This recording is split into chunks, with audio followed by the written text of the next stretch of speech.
Assalamualaikum warahmatullahi wabarakatuh. Saya Alfi Hidayah Akyunina, NIM 202111345,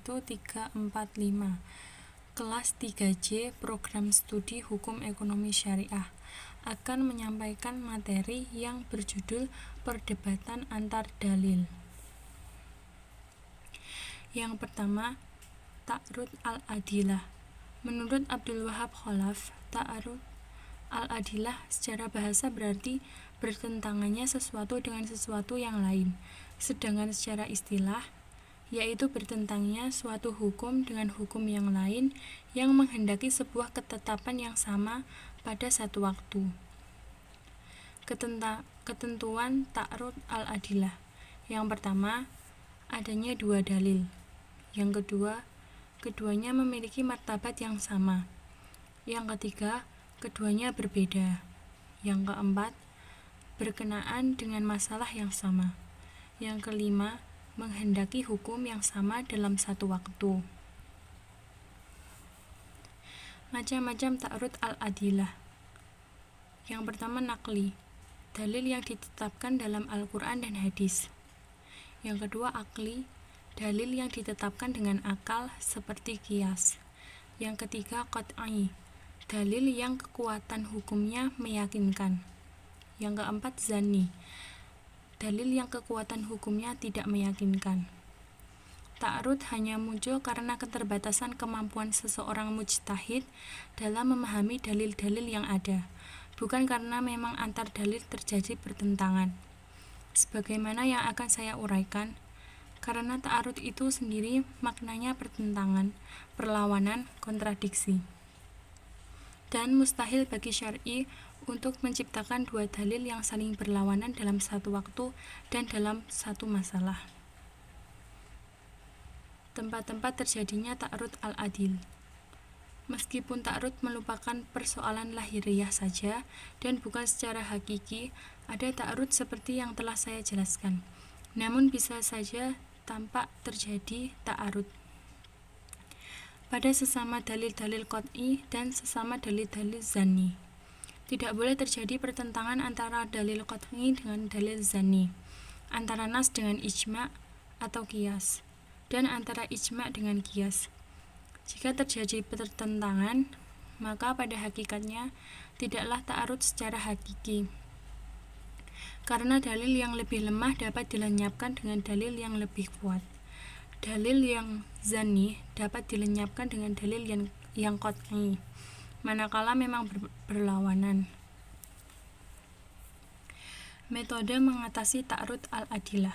Yang pertama, nasak, yaitu melacak sejarah dari kedua nas, dan ketika sudah diketahui mana yang lebih dahulu datang dan mana yang datang kemudian, maka nas yang datang kemudian hukumnya nasak yang terdahulu.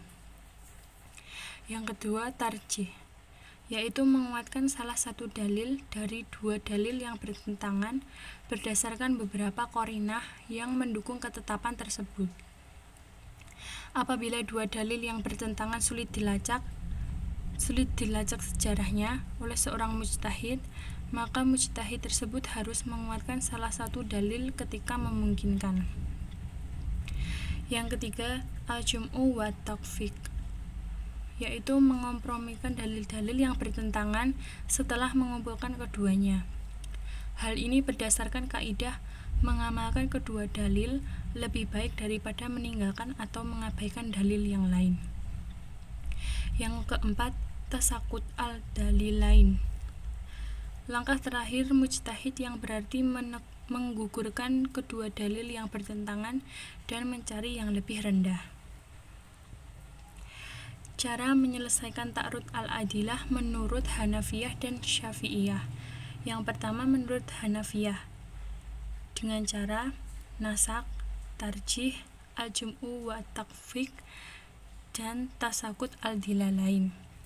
Yang kedua, cara Syafi'iyah, yaitu al-jum'u wa tawfiq, tarjih, nasak, tasawuf al-dilalain.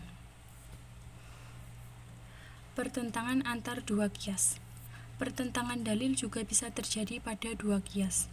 Tidak akan timbul perbedaan sudut pandang dalam suatu qiyas manakala ilatnya bermaktub dalam nas dan telah terjadi kesepakatan ulama terhadap suatu ilat tertentu.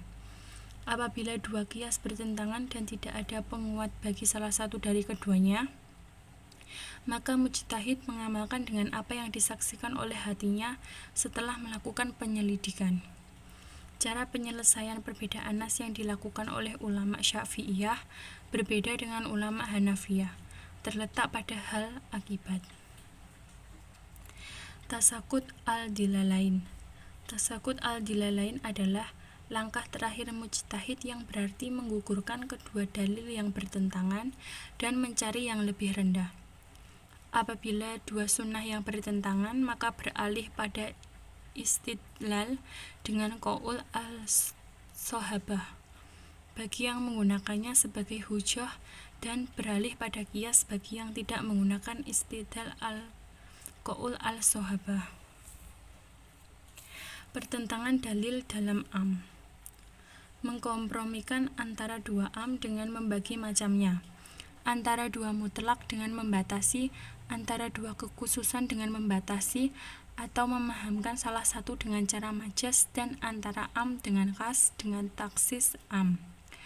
Apabila dalam pertentangan itu tidak ditentukan suatu murajih atau yang mengunggulkan, maka kedua nas itu harus dikompromikan.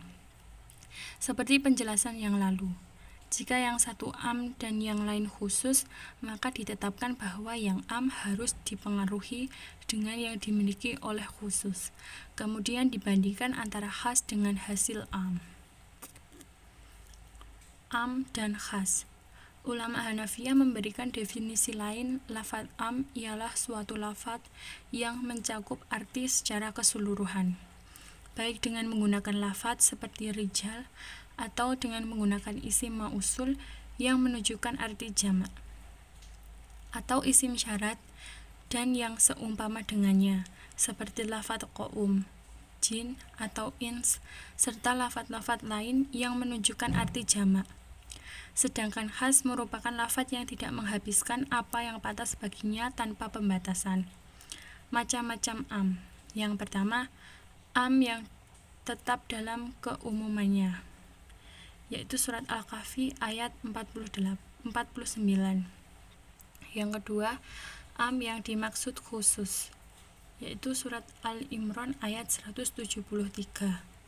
Yang ketiga, am yang dikhususkan, yaitu surat Al-Baqarah ayat 187. Mutlak dan mu'ayyad. Mutlak adalah lafaz yang menunjukkan suatu hakikat tanpa suatu takyid atau pembatas. Jadi ia hanya menunjuk pada satu individu tidak tertentu dari hakikat tersebut. Sedangkan muqayyad adalah lafaz yang menunjukkan suatu hakikat dengan qayyid atau batasan. Misalnya pada surat Al-Maidah ayat 3 dan Quran surat Al-An'am ayat 145, yang di dalamnya membahas tentang darah, dan hukum keduanya sama, yaitu diharamkan. Maka pengertian lafaz yang mutlak disesuaikan dengan lafaz yang muqayyad. Dengan demikian, darah yang diharamkan adalah darah yang mengalir. Nasak mansyuk. Nasak ialah mengangkat atau menghapuskan hukum syarak dengan dalil hukum syarak yang lain. Macam-macam nasak mansuk. Yang pertama, nasak sharih adalah nasak yang menyatakan dengan jelas bahwa hukum yang dimansuk telah habis masa berlakunya. Yang kedua, nasak dhimmi ialah mengganti salah satu dari dua nas yang saling berlawanan dan keduanya tidak dapat dikompromikan. Syarat nas mansuk. Yang pertama, hukum yang dimansuk tidak diikuti oleh ungkapan yang menunjukkan atas berlakunya hukum tersebut. Yang kedua, hukum yang dimansuk itu tidak termasuk masalah-masalah yang telah disepakati oleh para cerdik pandai atas kebaikan atau keburukan masalah-masalah tersebut. Nas yang mengganti turunnya harus lebih akhir dari nas yang diganti. Kaidah tasyiriyah. Kaidah tasyiriyah adalah kaidah-kaidah yang bertalian dengan tujuan dan dasar-dasar syarak dalam menetapkan hukum. Beberapa kaidahnya yaitu: Yang pertama, hukum itu bisa berubah dengan berubahnya zaman, tempat, dan situasi. Yang kedua, kepicikan itu perlu diangkatkan. Yang ketiga, kemadharatan itu perlu dihindari atau dihilangkan. Yang keempat, semua urusan itu tergantung motivasinya. Yang kelima, keyakinan itu tidak dihilangkan oleh yang syak. Kaidah lugawiyah. Kaidah lugawiyah adalah kaidah yang dirumuskan oleh para ulama berkaitan dengan maksud dan tujuan ungkapan-ungkapan bahasa Arab yang lazim digunakan oleh bangsa Arab itu sendiri, baik yang terdapat dalam ungkapan atau sastra seperti syair, prosa, dan lain sebagainya. Beberapa kaidahnya yaitu: yang pertama, bila pengertian hakikat tidak bisa diterapkan, maka dialihkan kepada pengertian majazi. Yang kedua, bila kalimat itu tidak bisa diartikan atau menurut arti yang semestinya, maka ia dianggap kosong saja. Yang ketiga, pada dasarnya kalimat larangan itu menunjukkan haram. Yang keempat, perintah yang datang sesudah larangan menunjukkan kebolehan saja atau bukan wajib. Yang kelima, perintah terhadap suatu berarti perintah juga terhadap cara-cara yang mengantarkan kepada suatu tersebut. Sekian dari saya, kurang lebihnya mohon maaf. Wassalamualaikum warahmatullahi wabarakatuh.